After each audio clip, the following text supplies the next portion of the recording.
मला 1 वर्षासाठी मोकळीक द्या, परंतु मिळायलाच तयार नाही. मी 19 फेब्रुवारीला हा विषय बोललेलो आहे. आजपर्यंत रोजच कार्यक्रम आहेत, याला खंडच पडत नाही आहे.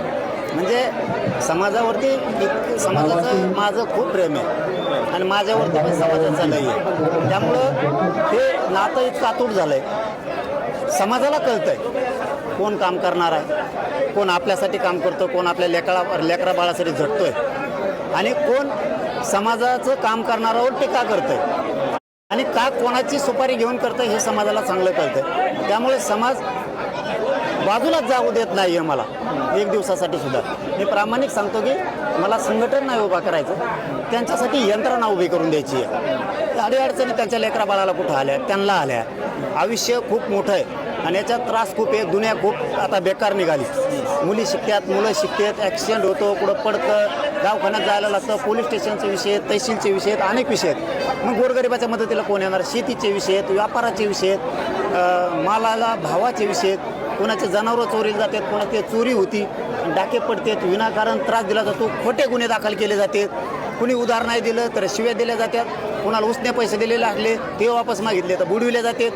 कुणी शिक्षक असेल त्याला हप्ता मागितला जातो, कुणी पोलीस असेल आमचा, कुणी आमचा तहसीलदार असेल, कुणी तलाठी असेल, कुणी व्यावसायिक असेल, कुणी व्यापारी असेल, कुणी आमच्या राजकारणातले सगळ्या पक्षातले मराठी असो दाबदडप केली जाते, खंडण्या मागितल्या जातात.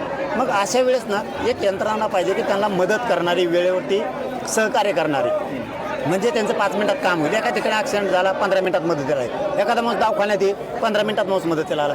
मुलं शिकायला त्यांना अडचणी आल्या 15 मिनिटात माणूस आला पाहिजे. नसतं इथून पुण्याला कसं जायचं 500 किलोमीटरवर मुंबई पुण्याला शिकायला पाहिजे. ही यंत्रणा उभा करायची, परंतु समाज मला बाजूला जाऊ देत नाही आहे. त्याचं कारण पण असं आहे की समाजाच्या लक्षात आलं आहे खूप दिवसानंतर इमानदारीनं आपल्या लेकरा बाळासाठी लढणारं कुणीतरी आहे, याला आपण पाठबळ दिलं पाहिजे, याला बळ दिलं पाहिजे. म्हणून मनोज जरांगेच्या पाठीशी रात्रंदिवस 24 तास चंद्र सूर्य आहेत तोपर्यंत मराठा समाज ताकदीन आहे. तुमची सुपारी दिली असं सांगितलं, त्यानंतर अनेक दिवस तपास सुरू आहे. या सगळ्या तपासावर मनोज जरांगे पाटील समाधानी आहेत का? नाही, मी आता त्याच्यावरती नाही बोलत, कारण त्याच्यात खूप मोठे काय म्हणतात ट्विस्ट पुढच्या काळात येणार. तुम्हाला आता मला खरंच त्याच्यात बोलायचं नाही. मी बोललो, मी 15-20 दिवस झालं गप हे का नाही काय बोलतोय का. मला माहीत आहे की गृह मंत्रालयाच्या म्हणजे पोलिसांच्या आमच्या जालन्याच्या SP साहेबाच्या खूप हाताला लागलं. मग आता प्रक्रिया सुरू असताना आपण थोडं शांत राहिलेलं बरं राहील. खूप काही त्याच्यातून उघड होणार आहे. जे टळाटळा बोलणारे आहेत ना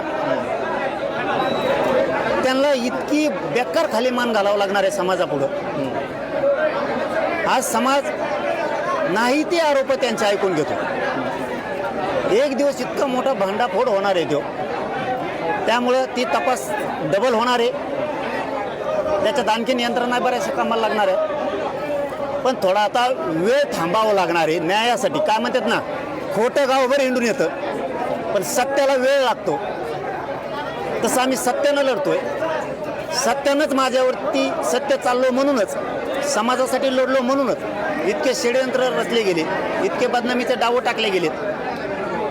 तेच समाज आता पुन्हा बघणार आहे की आपलं पोरगं इतकं चांगलं काम करत आहे, तर याच्या पाठीमागं किती मोठं षडयंत्र यांनी लावलं आहे. खूप मोठा भांडाफोड थोड्या दिवसात होणार आहे, कारण हे खोटं ताबडतोब गावात मिरून यायला लागले.